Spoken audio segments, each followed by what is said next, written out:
இயேசு கிறிஸ்துவில் பிரியமான சகோதர சகோதரிகளே, இன்றைய நாளின் நற்செய்தி வாசகத்திலே இயேசுவும் அவருடைய சீடர்களும் படகிலே பயணித்து கொண்டிருக்கிறார்கள்.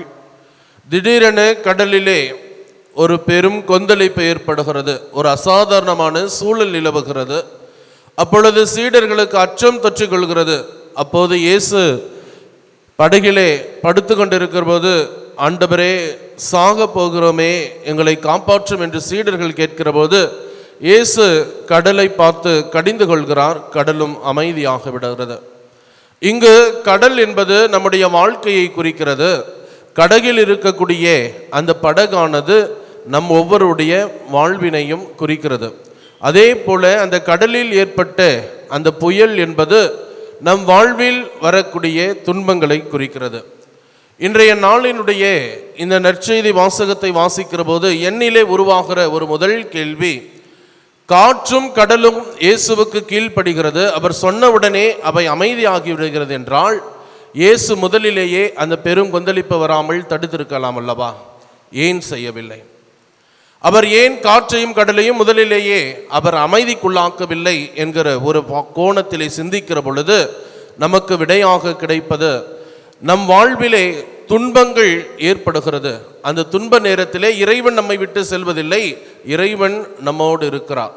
அதையும் ஒரு படி மேலாக நாம் சிந்திக்கிற போது, நாம் மகிழ்ச்சியாக இருந்தோம்னா நிறைய நேரம் கடவுள்கிட்ட வரமாட்டோம், கடவுளுக்கு உணர மாட்டோம்.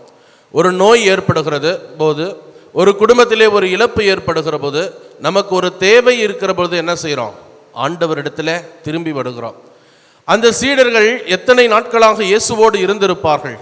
எப்பாவது இயேசுவை அவர்கள் தன் சிந்தையிலே ஏற்றிருப்பார்களா என்று பார்க்கிற போது பல நேரங்களிலே இல்லை என்று தோன்றுகிறது. ஆனால் ஒரு பெரும் கொந்தளிப்பு, அவர்களுடைய வாழ்க்கை ஒரு கேள்விக்குறி ஆகுகிற நிலையில என்ன செய்கிறாங்க? உடனே, ஆண்டவரே காப்பாற்றும், சாக போகிறோமே என்று வருகிறார்கள். உடனடியாக இயேசு அவர்களுக்கு அவர்களுடைய உயிரை காப்பாற்றுகிறார். இயேசுவில் பிரியமான சகோதர சகோதரிகளே, நம்முடைய ஆன்மீக கிறிஸ்தவ வாழ்வில் கூட துன்பங்கள் இல்லாத போது நம்முடைய நம்பிக்கை ஆளப்படுவதில்லை, மாறாக மேலோட்டமாக காணப்படுகிறது.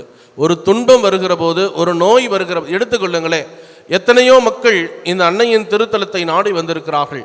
நாம் மகிழ்ச்சியின் நேரத்தில் வருவதை விட நம் வாழ்விலே ஒரு தேவை இருக்கிற பொழுது, அன்னை இறைவனின் வழியாக, அன்னை மரியாளின் பரிந்துரையின் வழியாக அவை நிறைவேறும் என்ற போது எவ்வளவு அடிக்கடி ஆலயத்திற்குள்ளாக வருகிறோம் என்று சிந்தித்து பார்க்க வேண்டும்.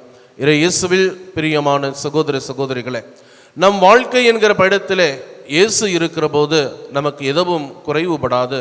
நம் வாழ்வின் துன்ப நேரத்திலே இறைவன் உடன் இருக்கிறார் என்பதை உணர்ந்து அந்த இறைவனோடு நாளும் வளர வரம் வேண்டி ஜெபிப்போம். ஆமேன்.